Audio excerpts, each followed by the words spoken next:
Um, Welcome to the third lecture on linear algebra for AI and ML, and today we will introduce one of the most important concepts in linear algebra, that is linearity of a function. So the topic that we are going to discuss today are linear functions.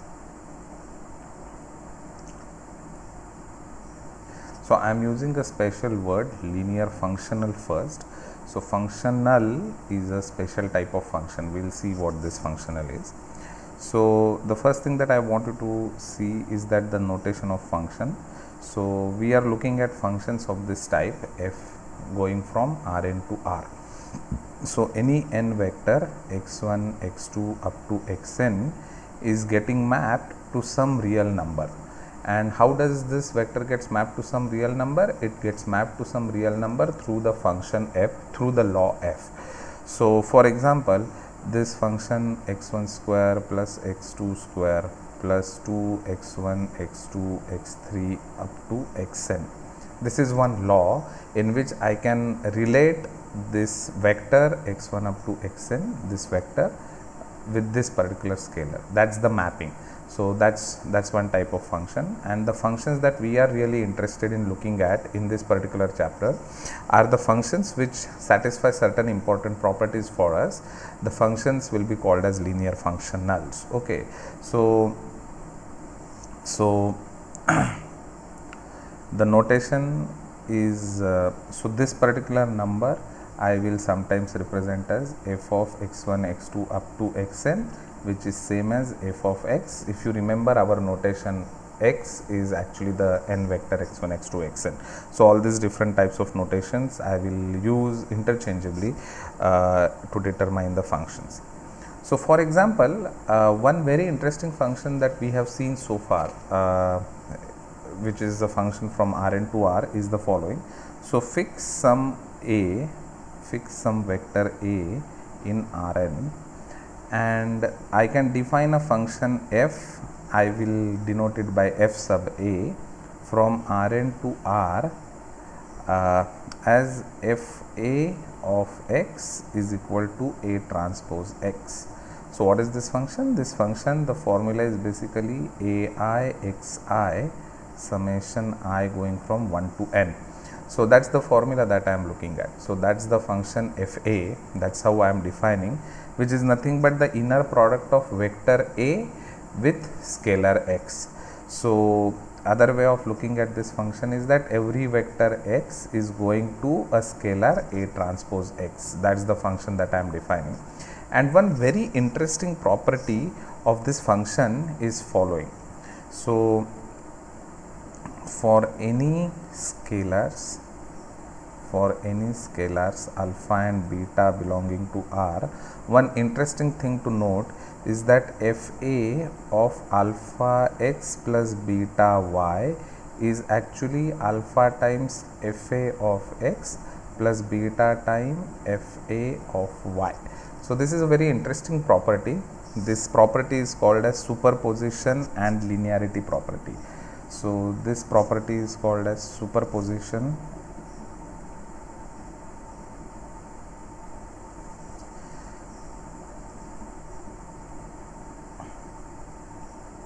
So this superposition property is a very useful property, and it defines linearity in some sense. So we'll write down the definition of linearity soon. But this function, inner product function, actually satisfies this. So how to check it? So we'll quickly check it. So for any xy in Rn, so what do we mean by fa of x plus y? So fa of x plus y is basically a transpose of x plus y. Okay, so we need fa of alpha x plus beta y. So this is nothing but a transpose of alpha x plus beta y. So that's the vector that we will get, and we will use properties of inner product. So that will tell us a transpose of alpha x plus a transpose of beta y.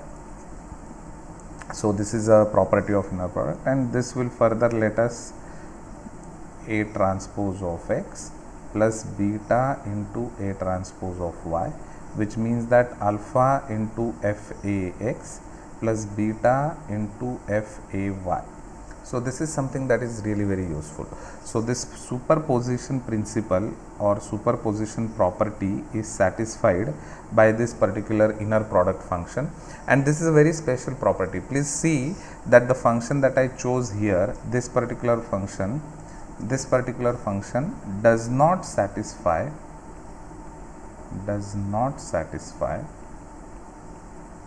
superposition property. So this superposition property is a special property. It is not satisfied by every function. Okay, so this is something that is really very important. So we define now linear functions. So how do we define this linear function?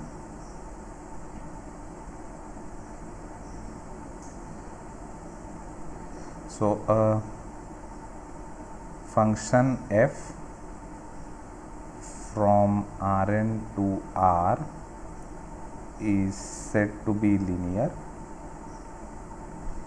A linear functional. I am purposefully using the word functional here.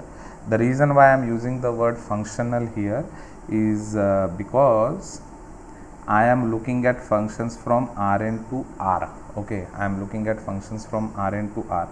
I will generalize this concept of linearity for functions from Rn to Rm, and at that time I will call them linear functions, but right now I am focusing only on Rn to R, so I am calling them linear functional. Okay, so a function f from Rn to R is said to be a linear functional if it satisfies following properties. If it satisfies following properties. So what are the properties that are required? The first property is called as homogeneity.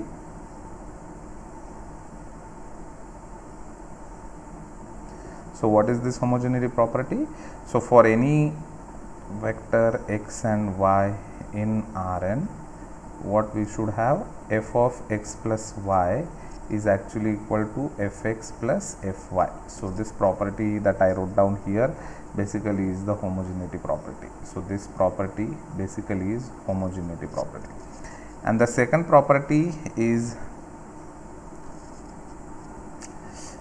this property is additivity property, because I am looking at addition, and homogeneity is about scalar multiplication.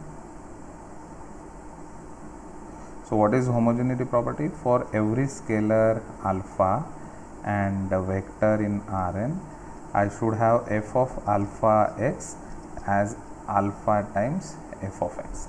So this property is called as homogeneity. So sorry about this. The first property is additivity, the second property is homogeneity, and together if these two properties are satisfied by the function f from Rn to R, then that function is called as functional. So clearly fa, which descends every x to A transpose x, is a functional, is a linear functional from Rn to R. So this is something that is really very interesting. The next thing that you can very easily observe, it is not really very difficult, is that you can generalize this superposition property. So the first thing is that homogeneity and additivity together are same as superposition. So one will imply the other. So in superposition, if you take alpha and beta equal to 1, then you get additivity, and you get alpha is equal to 1, beta is equal to 0, you get homogeneity. So this will prove that superposition is same as, superposition implies homogeneity and additivity. And same thing you can do, you can see how you can prove the other way around. You can use first x you can use homogeneity. So f of alpha x is alpha times f of x, that's what you know, f of beta y is equal to beta times f of y. That is because of homogeneity, and the additivity will tell you that f of alpha x plus beta y is equal to f of alpha x plus beta f of beta y. So that's what additivity will tell you, and the homogeneity will tell you that alpha f of x plus beta f of y. So this part is proved. Homogeneity and additivity together will imply superposition.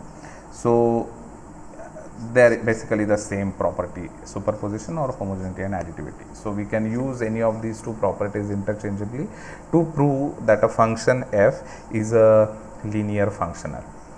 The next thing that we want to see is a very straightforward generalization, that if superposition principle is satisfied, if f satisfies superposition property,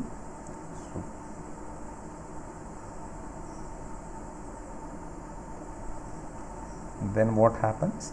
Then actually you can show that f of x2 plus so on so forth alpha k xk is actually alpha 1 f of x1 plus alpha 2 f of x2 plus so on so forth alpha k f of xk. So this is something that you can very easily prove from superposition principle. So you can call this generalized superposition principle when k vectors are being included in that. So this is something that you can definitely prove very easily, not a very difficult thing, easy consequence of the first superposition property. Now one interesting question that I want to ask,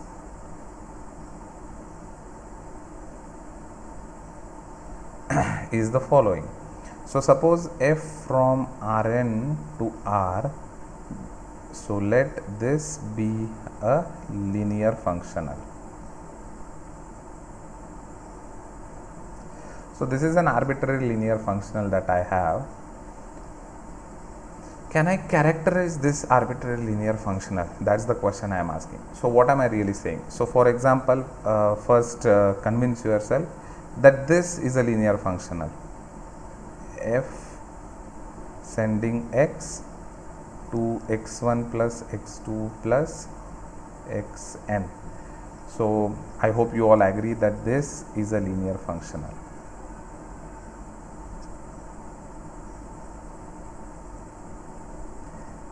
Okay, so this is an example of a linear function. What is another example of a linear functional?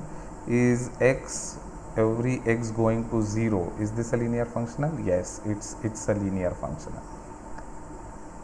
Is f sending x to xi for 1 less equal I less equal n, for one particular I, is this a linear functional? Yes, it is a linear functional. So to emphasize, I will just put f sub I. So this f sub I is a linear functional. So this is like you are getting projected onto the ith coordinate. This is like every vector is being sent to 0. The first one is like every vector is being sent to sum of its coordinates, and so on and so forth. These are all linear functionals. Okay. So the important question that we want to ask here is that can we characterize all these linear functionals? And surprisingly, very interestingly, we can indeed characterize these linear functionals. So what I really want to say is that every linear functional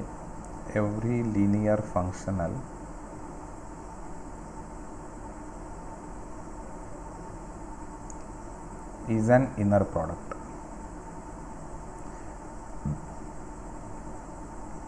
So is a linear functional Fa defined by Fa of x is equal to A transpose x for some A in Rn. So what is so important about inner product is this particular characterization. What does it say? One thing we have already seen. If you remember, this is the thing that we have already seen. You consider inner product, So this inner product that we have defined here, this inner product will give rise to a linear functional, that we have already seen. But something more profound that we are saying here is that every linear functional is basically coming out because of an inner product by some vector A, and this is something that is really very interesting.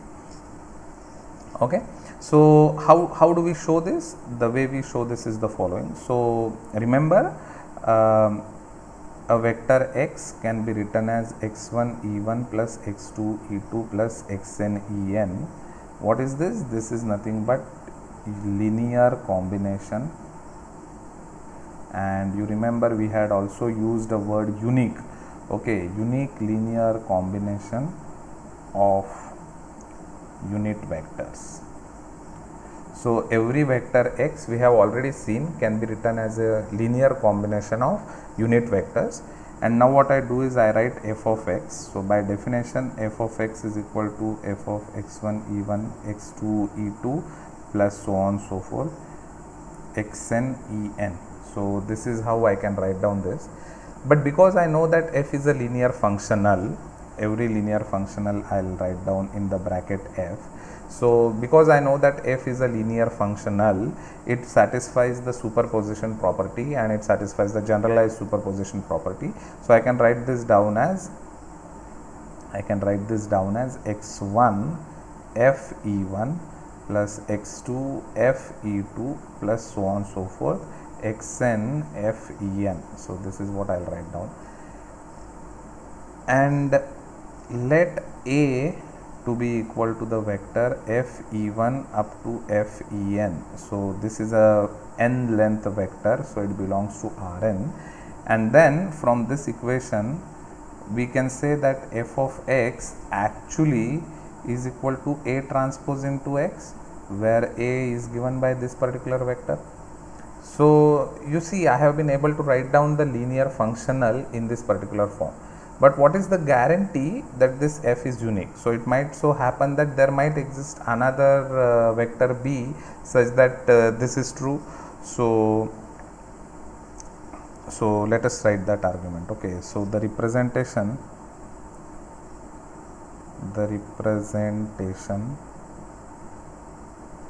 of a linear functional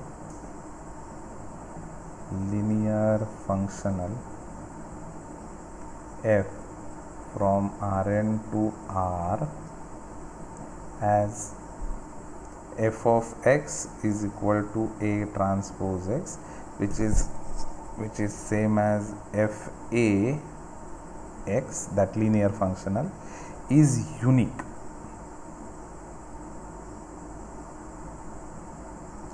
This functional is unique. So which means that I will prove this by contradiction. So I will say, so this is a very interesting mathematical trick to prove something. This I will assume to be equal to A transpose A, and I will assume that fx is also equal to B transpose x. So these are the two different linear functional representations for the same function f if A and B are different. So what I will arrive at, either I will arrive at a contradiction, or I will show that vector A is actually same as vector B. So that's what we will actually be showing. So what will we do? We will choose some special vector x. This is true for every x in Rn, right? So this statement is true for every x in Rn. So in particular, for x is equal to ei, because ei, the ith unit vector, is also in Rn. For particular x is equal to ei, what is this? F of x is nothing but A transpose ei, which is nothing but ai, and because of this second representation, f of x is equal to B transpose ei is nothing but bi, correct? But this thing is same as f of ei, and this thing is also same as f of ei. So what does that mean? So this means that ai has to be equal to bi for every I in 1, 2 up to n, because I can do this exercise for all the unit vectors E1, E2 up to En, and this will mean that vector A is same as vector B. Okay, so just to make sure that the notation is clear, only once I will write down A1, A2 up to AN, which is equal to A, which is equal to B, which is nothing but B1, B2 up to Bn. Okay, so that is something that proves that these vectors A and B are same, and that really means that we have a unique linear functional and inner product representation. So in fact, now if you see little bit carefully, this is a wonderful thing. Okay, this is a wonderful thing. So f Rn to R, a linear functional.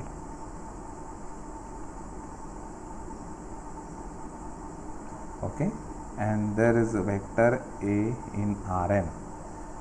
There is a vector A in Rn, right? So what is it that we have shown? The set of all linear functionals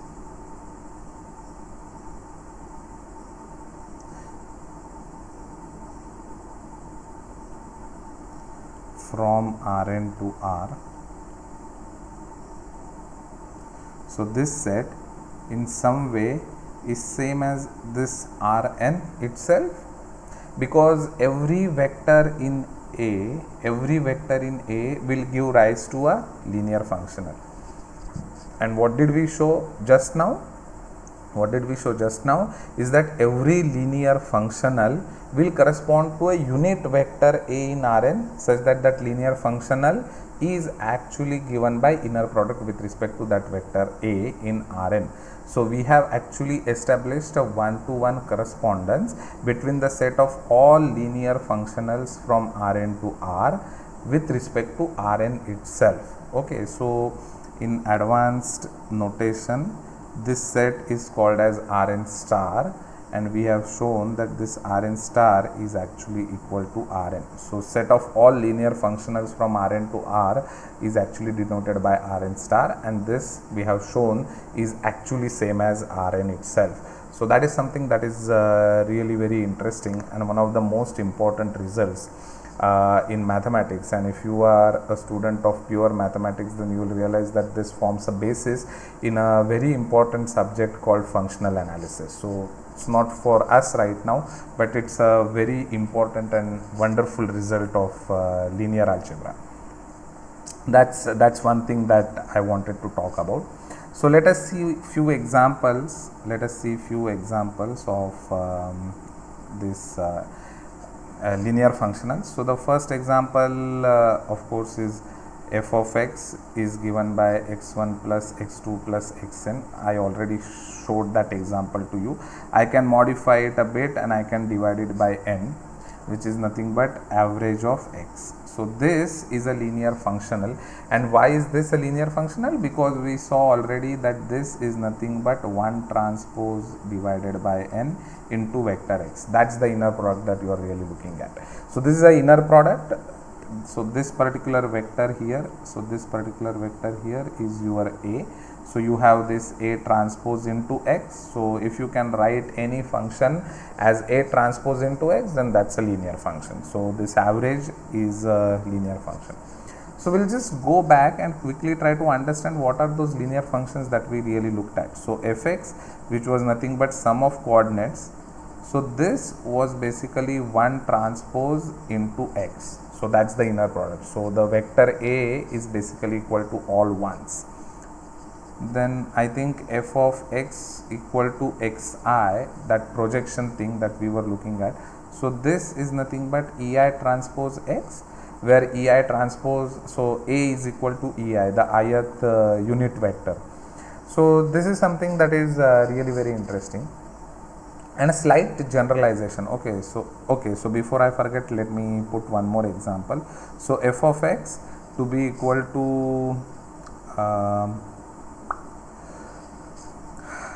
you can take this maximum of x1 up to xn. So is this going to be a linear functional?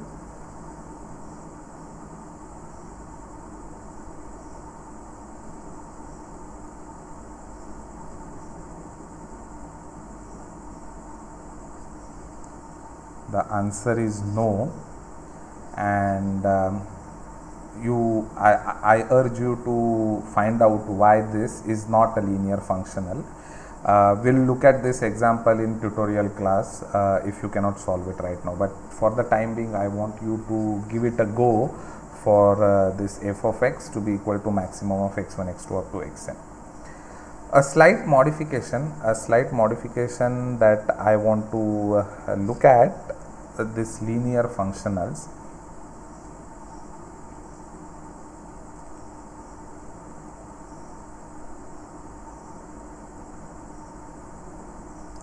is affine functions. Okay, so I want to define something which is called as affine function.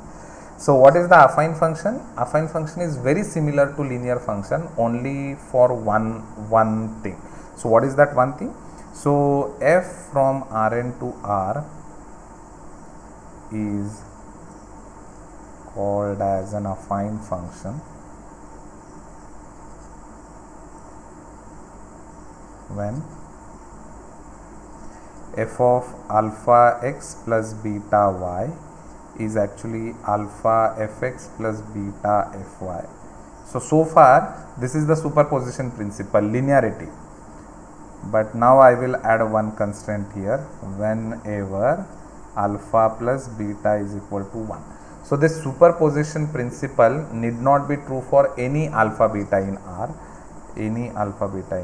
it should be true only for those alpha beta which add up to 1, alpha plus beta is equal to 1.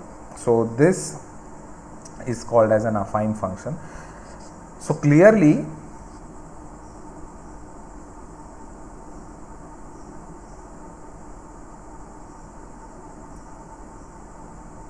every linear function is affine. Why? Because linear function satisfies superposition property for any arbitrary alpha and beta. Affine function satisfies superposition property only for those alpha and beta such that alpha plus beta is equal to 1. So every linear function is affine, but converse is not true, correct? But converse is not true. So that is something that you have to understand. Okay, so this is a very interesting thing. So suppose I define a function f from Rn to R, okay, which is affine. I want to look at an example of a function from Rn to R which is affine. So I fix a vector a in Rn, and what do? I define f of ax as okay, so I fix two vectors a and b in Rn, and I define a transpose x plus b. I define f of, so maybe I will not use suffix a, I will just use fx to be equal to a transpose x plus b for this fixed a and b in R, and for every x in Rn. This is how I define this particular function. So when b is equal to 0, then this affine function becomes linear function. That's the only case when this affine function is linear function.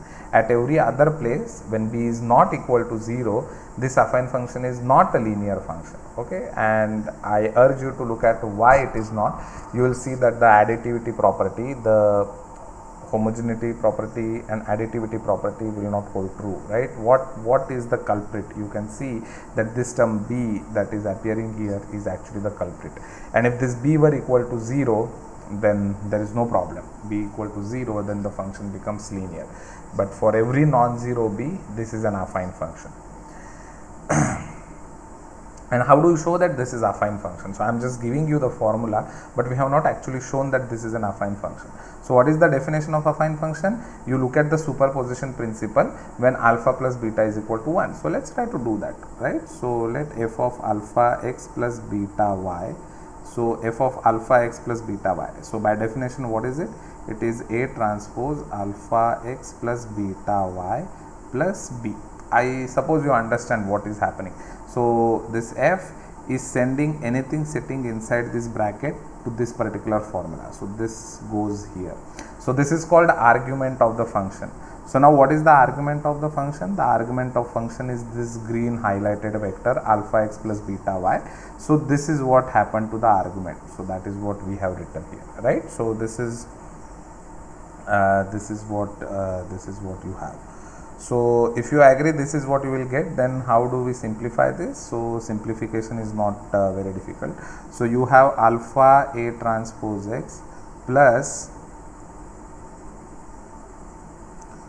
beta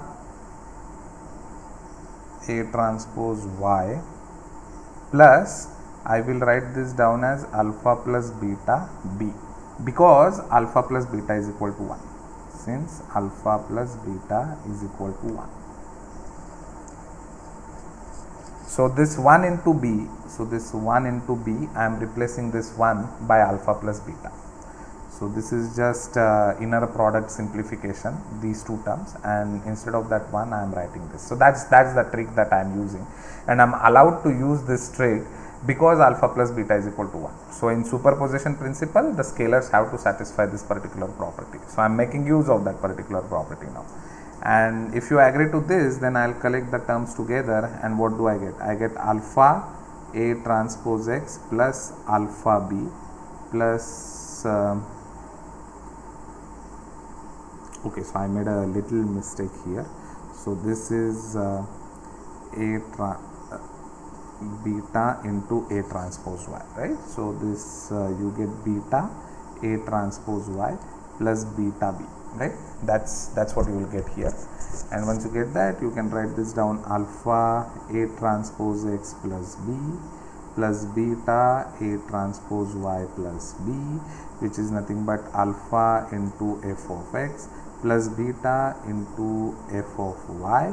But this will hold true only if you can write this 1 as alpha plus beta. So this superposition property is true only in the case when alpha plus beta is equal to 1, and this proves that this function f of x, which is given by A transpose x plus b, is actually affine.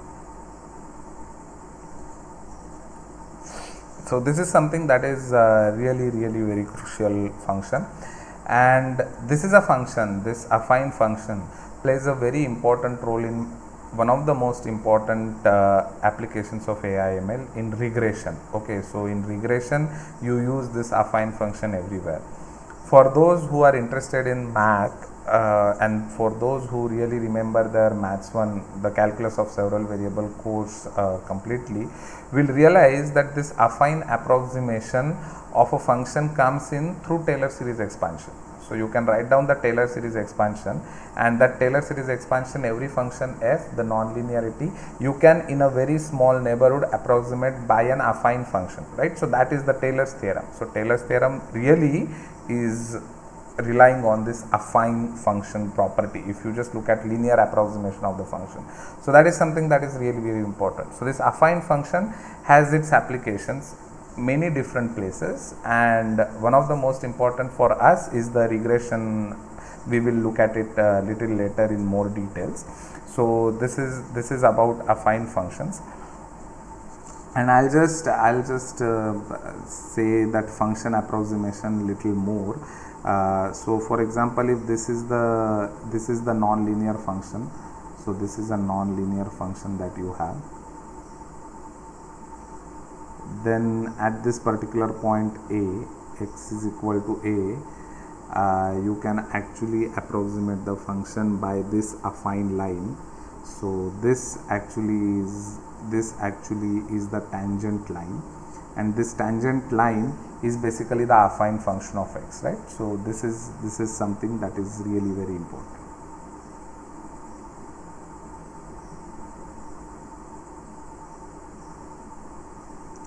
Approximating non-linear function in a small neighborhood around this point A. So this is also a very important concept, right? So around this small neighborhood of this point A, this straight line and the black curve actually are very close to each other, and the straight line is a very good approximation to the black curve.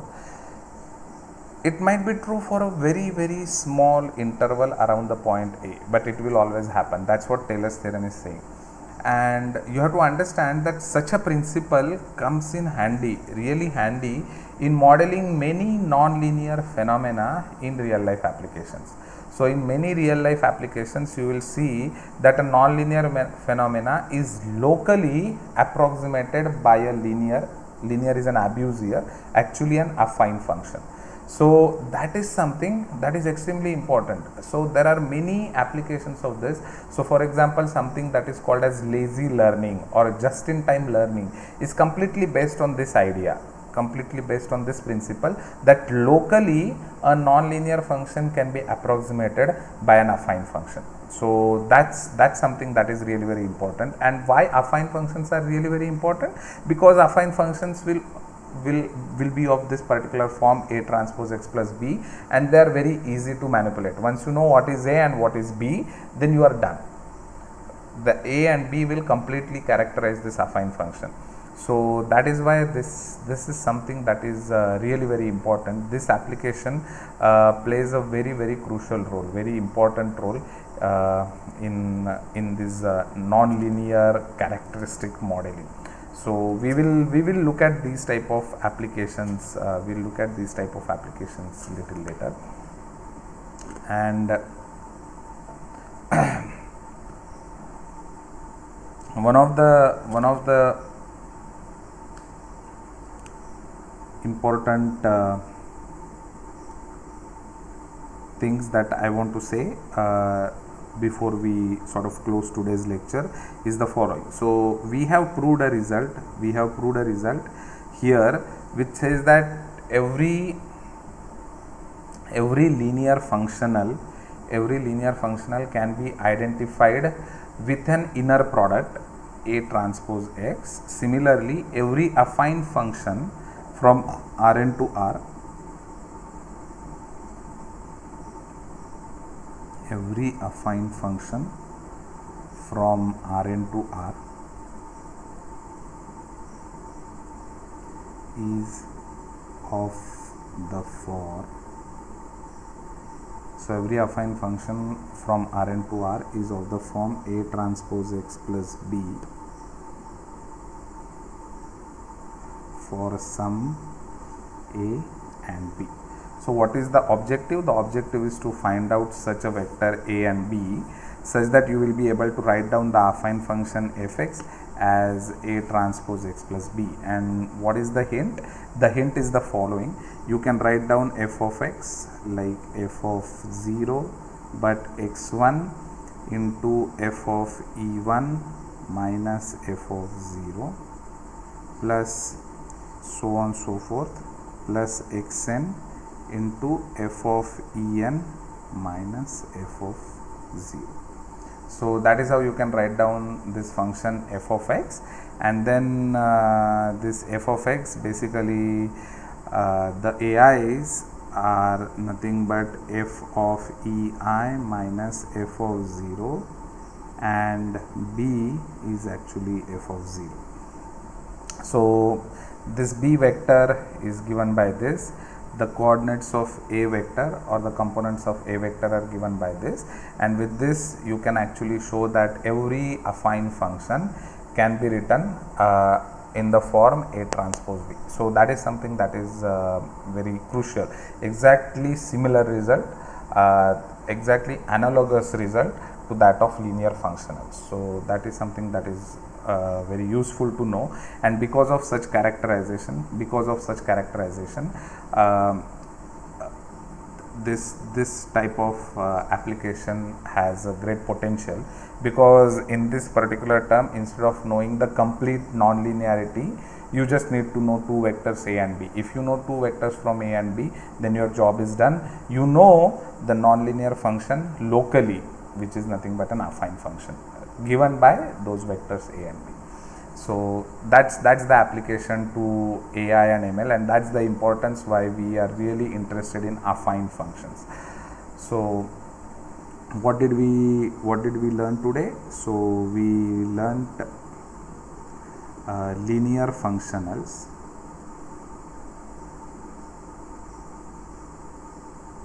So linear functionals from Rn to R, linear functionals from Rn to R. Then we learnt that every linear functional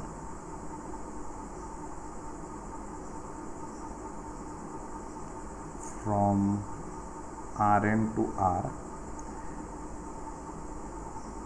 can be identified with one vector A in Rn, and what is the identification?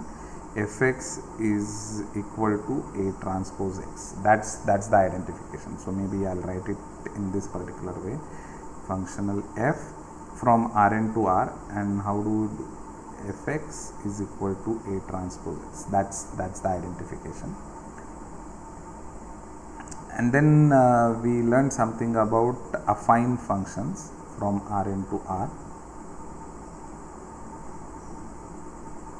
Affine functions from Rn to R, and we show that every affine function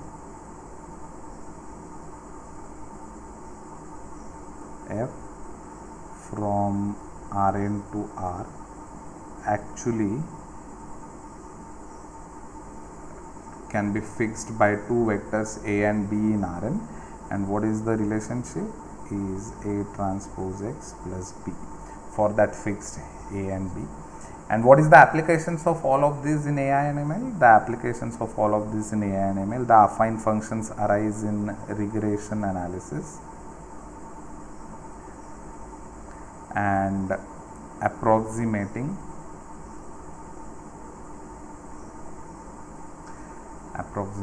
non-linear functions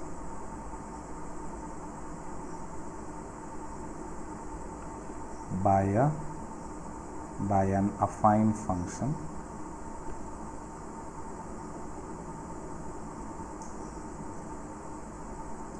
locally. So this particular thing comes in one of lazy learning or just in time learning.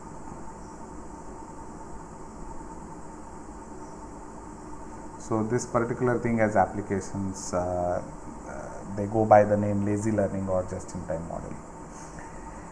And what I intend to do is that in one of the assignments that you will see very soon, this particular thing will be one of the problems that you will have to look at. So there will be some nonlinear function that will be given to you, and you will be required to find out an affine approximation of that function in certain points in neighborhoods of those certain points. That's something that you will have to do in your assignment problems. That's going to happen. So if you don't remember this thing, then my advice is to go back to your Maths 1, Maths 2 books and revise Taylor's theorem. Look at Taylor's theorem and look at this particular thing, and this is what you will have to do in your assignment 1. One problem will be this.